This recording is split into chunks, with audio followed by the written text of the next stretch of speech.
I do want to do it. Number 5, the fireproof hero. You might think instruments had simple jobs, farming, fishing, trading, but there were also those who made leather and washed clothes in ways that would make the inspector faint.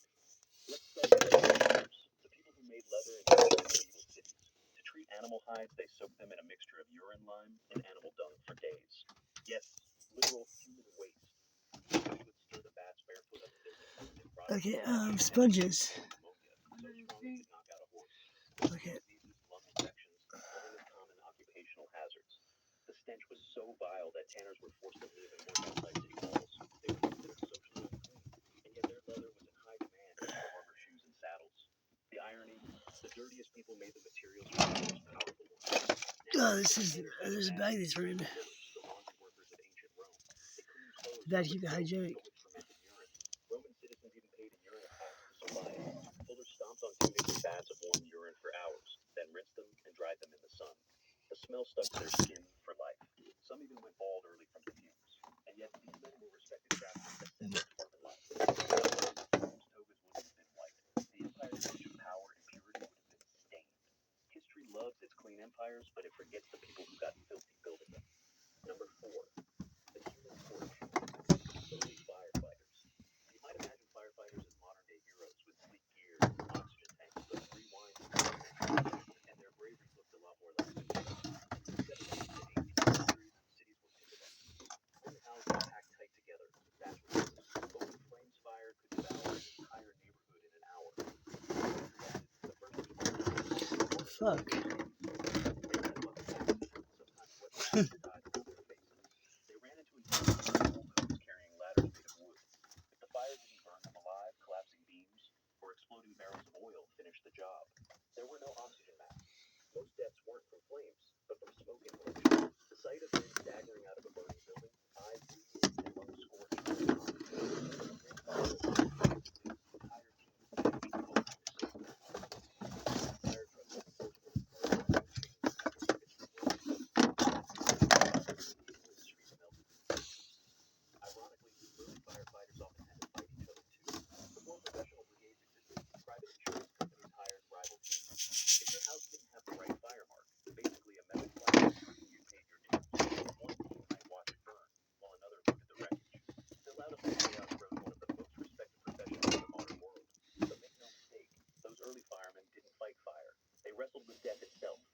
Nothing but muscle madness and soaked cloth.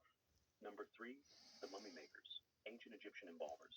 In ancient Egypt, death was big business, and the people in charge of preparing bodies for the afterlife. Nothing for the soap. To make a mummy, they had to preserve the body for eternity. Sounds honorable, right?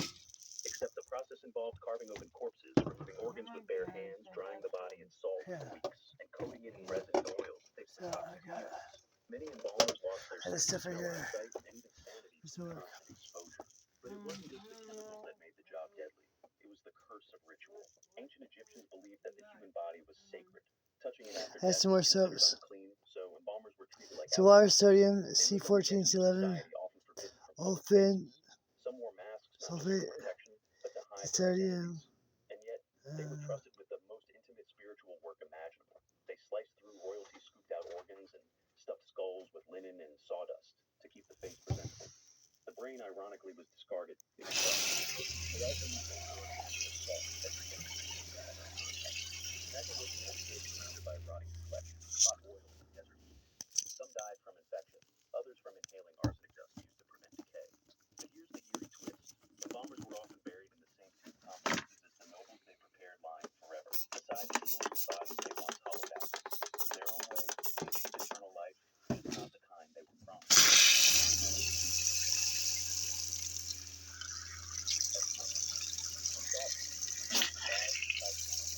In the 1960s, during the height of atomic obsession, governments around the world conducted nuclear tests, massive explosions in deserts, oceans, and remote islands.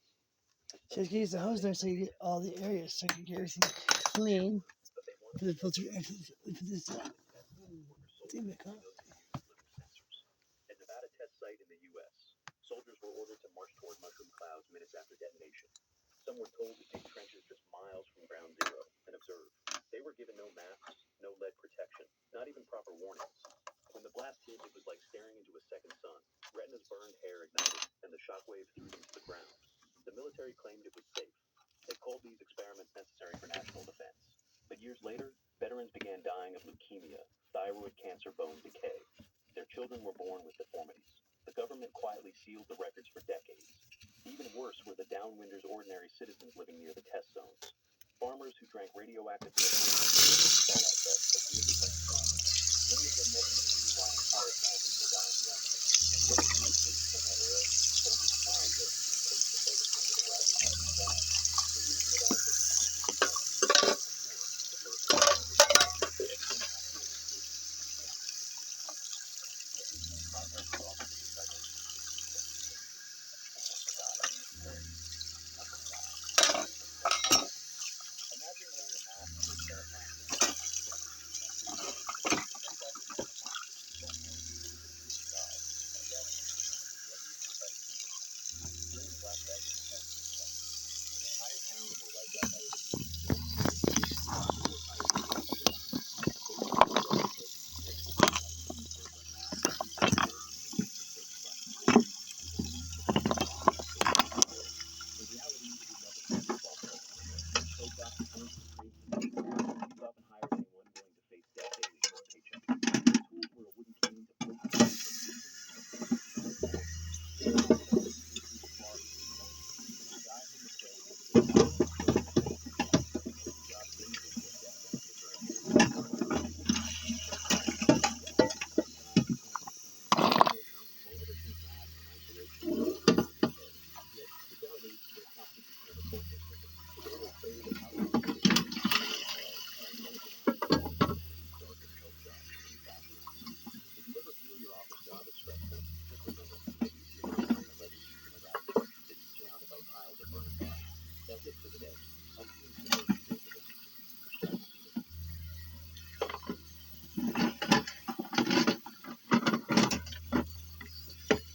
Today's top story is easily one of the most exciting stories I've ever heard. But before we get into the story, is there a bell that rings bells on this story? Because this story coming up is a true story that actually happened in real time and it happens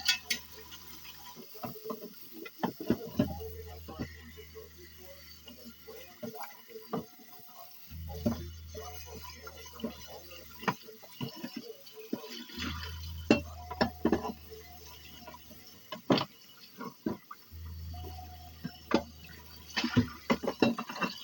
a listen to this story. In 1983, 23-year-old Tammy Ashcroft was engaged to 34-year-old Mr. Shaw. The couple had bonded over their shared love of sailing and generally they spent more time on the water than on land. And on a birthday that year, a friend approached the couple and asked if they'd be willing to take their 44-foot yacht from Kissimmee to San Diego. The trip was only 4,000 miles long. It was much longer than any one trip either of them had ever taken on the open water. They both felt very confident in their love pairing, and they knew what they agreed to do. The journey started out fine, but at the 2-week mark, when they were just north of the equator, they heard about a hurricane that could be making its way up towards they were going. And so even though they anticipated it would kind of peter out and actually not even hit them, they decided it was still in their best interest to try to sail completely away from the path of the storm to safer waters.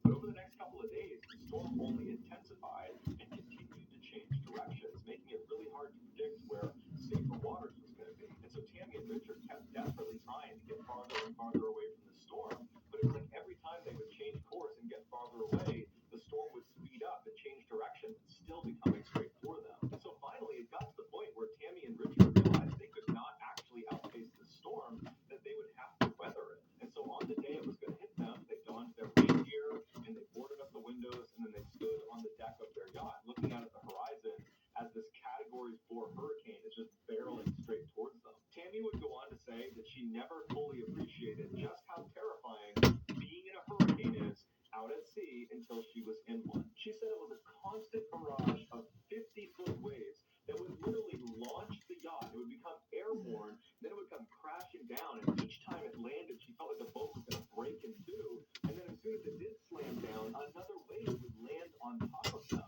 And so it just felt like at any moment the ship was just going to be consumed by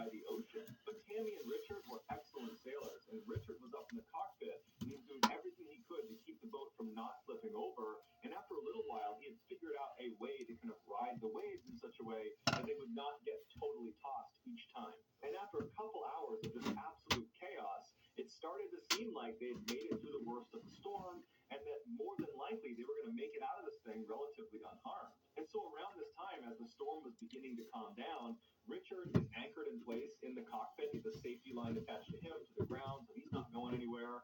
And Tammy is just exhausted. It was just so stressful being through the storm.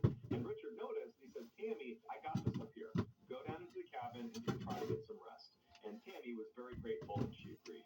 She opened the doors to the cabin and she had made it all the way Eat downstairs soap. when she hears Richard yell out from up in the cockpit, "Oh my God!" before a rogue wave comes crashing into their boat head on, flipping the boat backwards like a backflip onto the top, upside down in the water. And Tammy would say it felt like someone ripped the boat out from under her feet. Then she came crashing down and smashed her head and was knocked unconscious. When Tammy woke up 27 hours later, she was laying in the cabin against a chair and half on the ground, and she opens her eyes, and the cabin she's in is half submerged, and everything You inside should of it use has either been some sort of thrown laundry around or detergent. broken. That probably would. There's tools, I mean, the place is just a disaster down there, and she can tell the cabin is also slowly filling with water. After the boat had backflipped and Tammy had been knocked unconscious, it continued to get thrown around by waves before miraculously landing upright. Tammy could barely remember what happened, and she's totally overwhelmed by what she's seeing. She's in shock, and all she knows is she has to go up on deck to find Richard. And so she gets up and wades through the water. She gets to the stairs. She's yelling for Richard. She goes up on deck and she looked around, and the boat was There's another one ruined. like And this, she's but yelling not for this. Richard. She's looking Not around. like He's nowhere to this. be found. And then she looks up at the Same cockpit thing, where she yes. last saw him, and she could see his safety line that was attached to him, keeping him anchored to the boat, was now dangling off the back of the boat. She ran to the back. She looked, and the safety harness had actually come undone, broken in the storm, and Richard was gone. He had been swept into the ocean, and he was not wearing a life jacket. And Tammy would say he had actually taken it off earlier in the storm and left it down in the cabin. And then when the storm was Yeah, Bath and raging Body again, Works. I mean, it's he good was for back your up hair, top, so that anchored in pretty good to place, see them. and just didn't think to go down and get it. And they both Not looked at tested the on cockpit together. It was animals, just one of made those without things in a really chaotic situation sulfates that got or overlooked.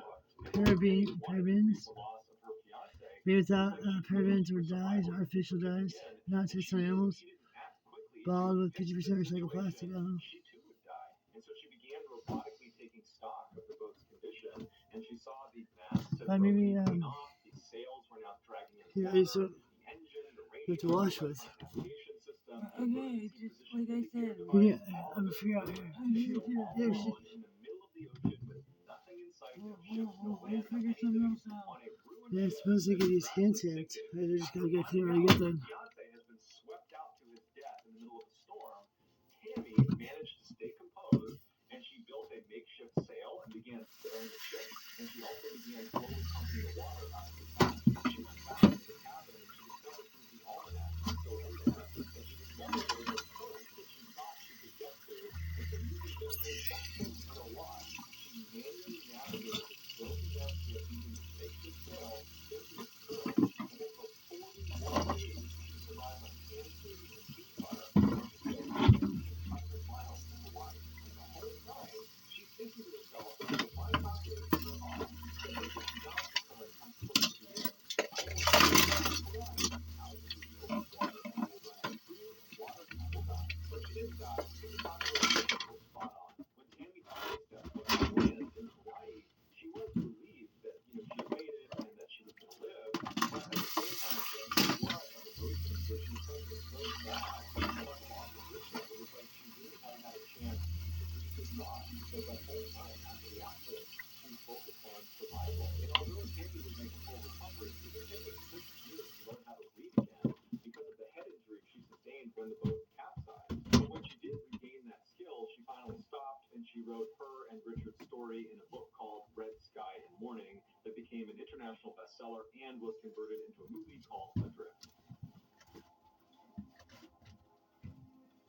Growing up in southeastern Australia, Ricky McGee worked a variety of jobs, including being a carpet salesman, a prawn fisherman, a nightclub doorman, an electrician, and a bailiff. In 2006, when Ricky was 35, he was offered yet another new job in a government department in Western Australia. He accepted the job, That's why you see the clothes. began the long drive across Living the with 100% renewable wind powered electricity, completely desolate Bunteen Highway. conditioner can increase In the middle of the desert, pack flammability. nothing around, no people, no buildings, nothing.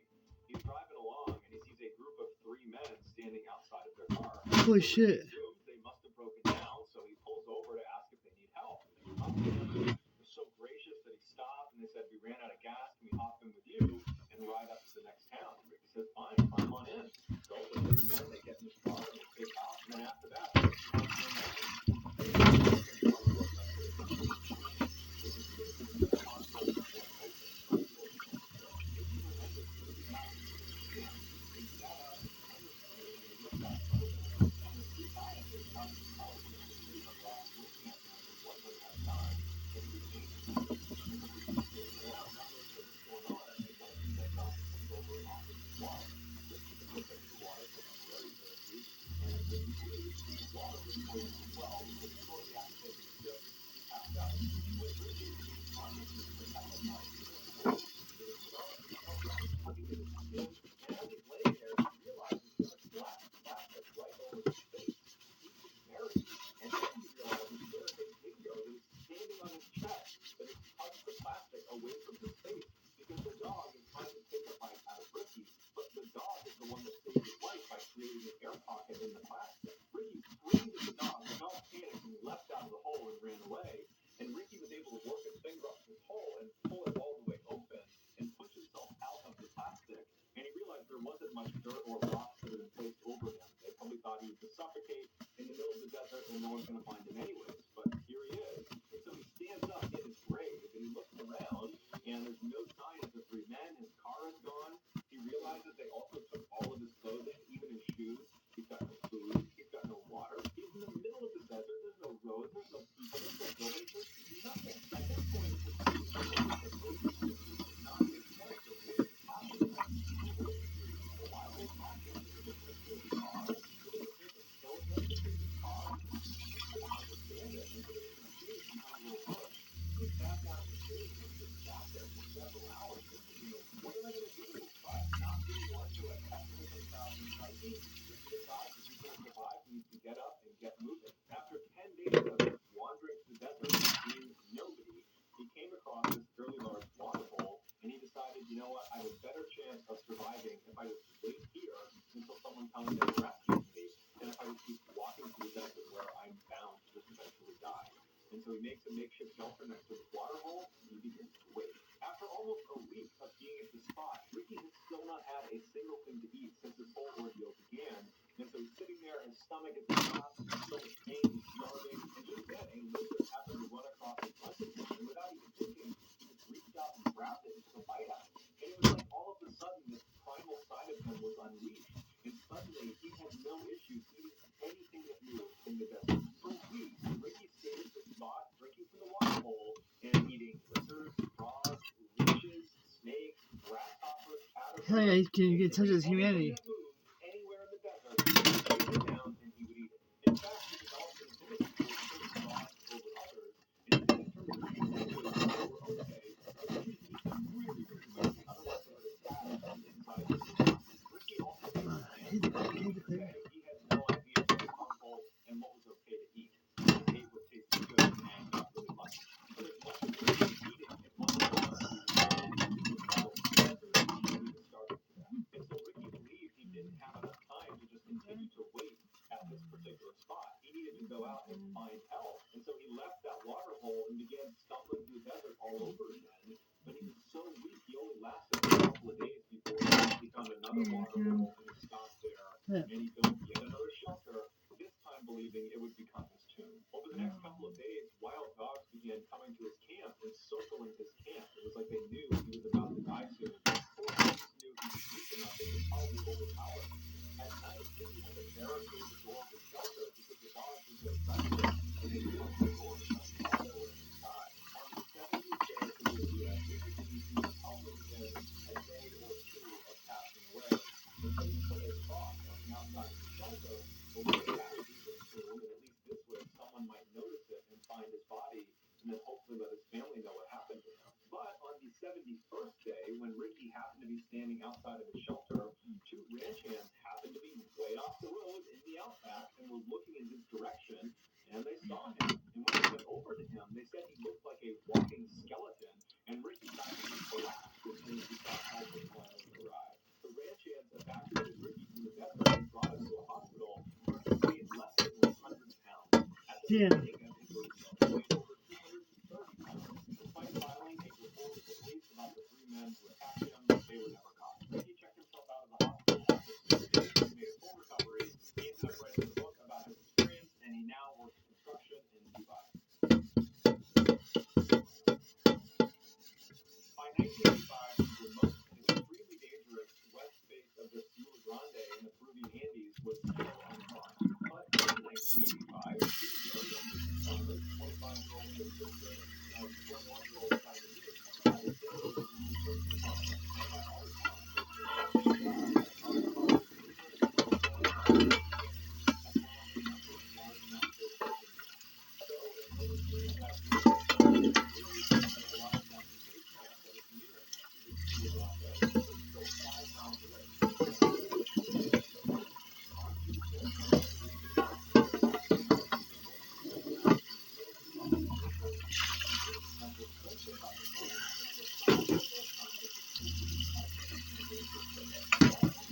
would anchor himself in the snow with his ice picks, and then Simon would climb down to Joe, and he'd repeat the process over and over and over again, lowering Joe 300 feet at a time. This went on for hours and hours and hours, just backbreaking work for Simon, and Joe, meanwhile, is in excruciating pain from his broken leg. And to make matters worse, the storm had gotten so bad that the visibility between Simon and Joe was zero. So as Simon is lowering Joe, he can't see what he's lowering Joe onto, but they had no other choice. That was the only way they could get him down. And so at 5 p.m. that night, Simon accidentally lowers Joe over a cliff. And Joe, as soon as he's hanging off the edge, all of his weight is on the rope, and suddenly the rope is flying out of Simon's hands, and he manages to self-arrest and stop him from careening over the edge. But now Simon is the only thing holding Joe from tumbling to his death, and Simon is being slowly thrown down the mountain. He can't anchor himself in, and so they're in the middle of this inhospitable environment, in the middle of the night. A storm is raging, it's freezing cold. They can't communicate with each other. They can't hear each other or see each other. And Simon is just hoping that Joe is going to be able to grab onto something and take his weight off the rope. Otherwise, this could end badly for both of them. But unfortunately, I told you, we're going. What? I told you, we're trying to go. Hey, Jamie, so what you got? So I'm rinsing the dish right now. I had no soap. I know it. That's why I said, why don't you wait until you're about to leave? I do that, so I can leave the dishes right here. They can use to. They sit there for. Okay, the dishes are fine sitting right here. They're already, they're washed. They're really greasy anyway, so I can use hit them again. So I was using bar soap, and this thing I was using to wash with, the little sponge. It's super dirty from. I call it super dirty from the marinara. So I mean, I should use a different thing to pour it out. That's why I suggest having the hose, because the hose would get all the oil and stuff, the grease off pretty fast. I was a dishwasher for quite some time. Huh? I went from dishwasher to sous chef. It took me some time. I did about a year and a half.